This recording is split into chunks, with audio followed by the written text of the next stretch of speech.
In today's video, I'm telling you all about the 4 changes I'm making to make 2025 my best year yet, especially because I turned 30 this year, which is a very midlife crisis moment for me, even though it's not midlife, but it feels like it. But anyway, first, hi, I'm Irene, your new self-declared fashion bestie, and I focus on everything from the hot new trends to finding your personal style, because at the end of the day, the only thing that matters is that you wear what you're gonna wear and that you do it with confidence. So if you're interested in joining in on the journey, think of subscribing down below, because today I'm airing out my dirty laundry. I know we're past January when everybody talks about their new year, best thumb, blah, blah, blah. I've taken some time. It was a rough 2024 for your girl. It was rough, but I've thought long and hard about what my 2025 should look like, what I want it to look like, and some of the goals that I've put together and that I've thought through and I've planned out, and I'm ready to share them with you because you all are my accountability buddy, right? I mean, that's why we're friends. So I figured this is the best place to share it. So the first goal I'm putting my mind to, I'm focusing in on, is my overall nutrition and health. Now, I have to be honest with y'all, I've looked like this since I was 13, and I'm in love with me. I'm on the lecture circuit with my new book, Fred on the Many Faces of Me. Jinkies, that's impressive. Love it. But over the last year, I've sort of let myself go. I stopped running. I just took a break from a bunch of things. So for this year, I've decided to clear my mind and come into it more positive. And that's why I couldn't do this in January. January, I was not in the mindset of thinking about how to make myself better. I was in the feeling bad for myself moment. So 2025, we're focused. We're moving with intention and my fitness nutrition. So I have spoken actually with my cousin, who is a fabulous person. He's very motivating, he's very fit, and we sort of talked about my running journey. I ran a half marathon in 2024. It was a great experience, and then I sort of fell off of running. And I love running. It's such a peaceful sport. It's also a free sport. You get one pair of sneakers and they last you for a long time, for at least a year. So we talked about how I was gonna motivate myself back into it, and I'm happy to say, today I ran. I did a 5K and I didn't die. It felt like I was gonna die in the last mile going up this very high hill, long hill that I didn't know was on the race because I didn't check the race course ahead of time, but I still persevered, and that felt so good. It felt like I was kind of coming back to the old me. Wise, I'm staying in running. I really enjoy running. I don't love going to gyms as much. I have joined a run club before, so I'm gonna go back to that run club. I gotta be honest with y'all though, I'm the slowest person at the run club, which is okay.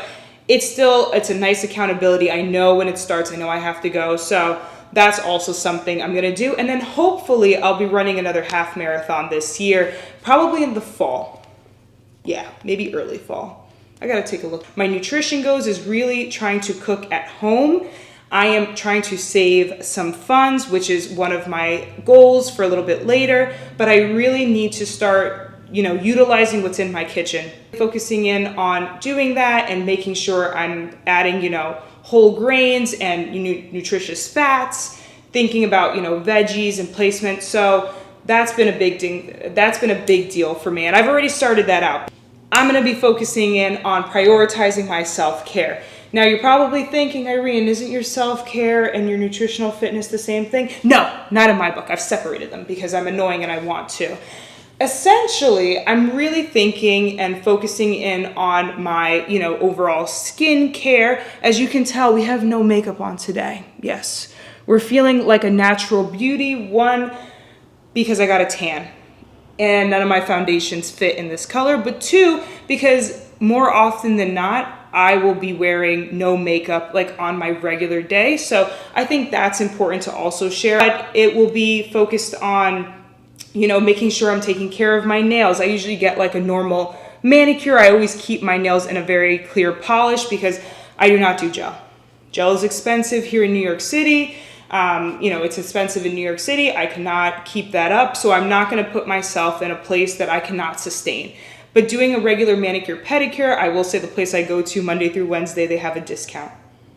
So that's my favorite place. I'll continue going there, but I want to make sure I keep up with that because when I do, I feel better. When I look at my nails and the cuticles are looking good, the nails are looking healthy, that always makes me feel a lot better. I will also be focusing in on buying some really nice makeup. I want to get more into, I like to take photos a lot and I'm working on improving, my overall content. And sometimes depending on the outfit, you need to pull a full face of makeup on. Sometimes I do one makeup look. If you've seen me on here, I've had the same makeup look. Maybe the lipstick is different, but I use the same foundation, which I think is like a Patrick Ta like skin foundation. It's very nice. I like it, but it's not full coverage and there's not much I can do. I'm definitely not specialized in that. So that is something I also want to focus in on. So next up on the list is improving my financial health. Now, I think the best way to describe this is that I have lifestyle bloat. So essentially, I continue to make more money, which means I continue to spend more, which leaves very little for savings. And recently, I looked at my credit card bill and I said, can't be me. I said, there must be fraud. And then I looked through the purchases, it was me. It was definitely me. So I've taken time to sort of sit back and think about what it is I've been paying for and how to even that out. So I think one of the things, as I mentioned before, is about cooking at home. A lot of my fees and a lot of things I've been paying for is to eat out. Now, as you know, in New York City, there's a lot of places to eat, a lot of delicious food, but I can save that for special occasions. I also canceled a lot of subscriptions. So I used to have Disney Plus, canceled that. I can watch National Geographic on a different time.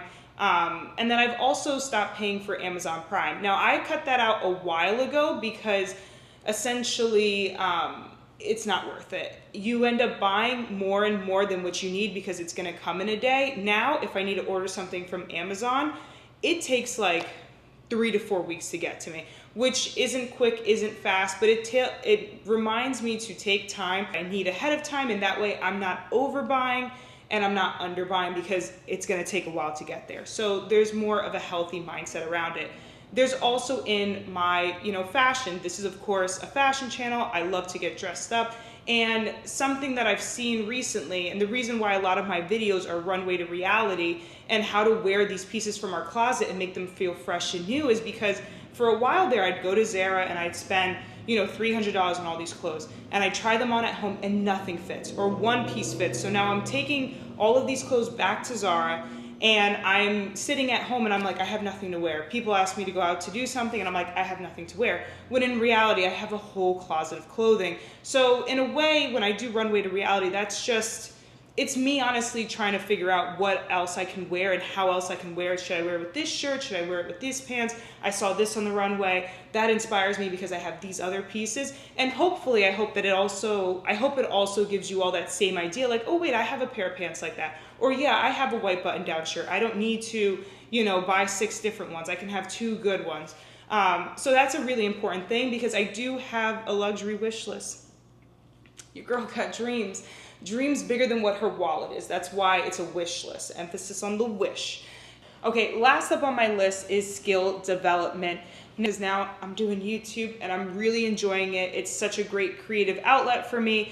Is to improve how the videos are appearing, how they're being produced, the different effects that you can add to videos. And I use Final Cut Pro to build out these videos for you all. And I haven't read the actual manual guide on how to fully use Final Cut Pro. So you see, my problem is that I was so excited just to jump in. My first 2 or 3 were through iMovie. I decided to move over to Final Cut Pro. Amazing, great. But I haven't used it to its full ability, which is a waste, which doesn't make sense. I'm being lazy. So I'm really focusing in on trying that out with my next videos to try to improve the quality and how they are coming out to all of you. And that also includes for my Instagram. So I started off on Instagram. I have a couple of videos up there. And a lot of times I'll be thinking through a lot, different reels to do and everything else. And then when I go to produce them, they don't look right or they don't sit the way I want them to. And I think it's because I'm not using the different platforms to their full extent. I think a great example is Canva. I do all of my thumbnails and the end part video through Canva, and I think it looks really great. It has a lot of great features to use. So I really want to focus in on working to use Canva for Reels because they have a lot of different fonts and a lot of different ways for words to appear across the screen and make it more visually pleasing, which I think will then return into people wanting to tune in more and to see what I'm, cooking up. Next up and last under personal development is improving my Spanish. I am technically a no sabo kid, which is a term that's been talked about a lot more frequently recently, and it's basically somebody who doesn't speak Spanish well or doesn't speak it at all. I am a no sabo kid. I am Puerto Rican, Dominican, and my Spanish, it's not great, but it's not bad because I've spent the last 2 to 3 years focusing in and, listening to more music. I mean, who hasn't heard Bad Bunny's new album and was captivated? I certainly was. Watching television shows, I've seen the first 2 seasons of La Reina del Sur. I haven't watched the 3rd season because there's a lot of episodes and I have to really focus in on that. But as well as making sure I'm putting subtitles on like TV shows, that way I'm able to understand the translation better. I will say all of my family, they speak Spanish and they speak it very fluently. So my years of discussing with them has made it very easy for me to understand what they're saying, but to speak it back is a whole different story. So that's big on my list. One of the main things I am doing now is that I've purchased like a subscription, or I purchased the course through Rocket Languages.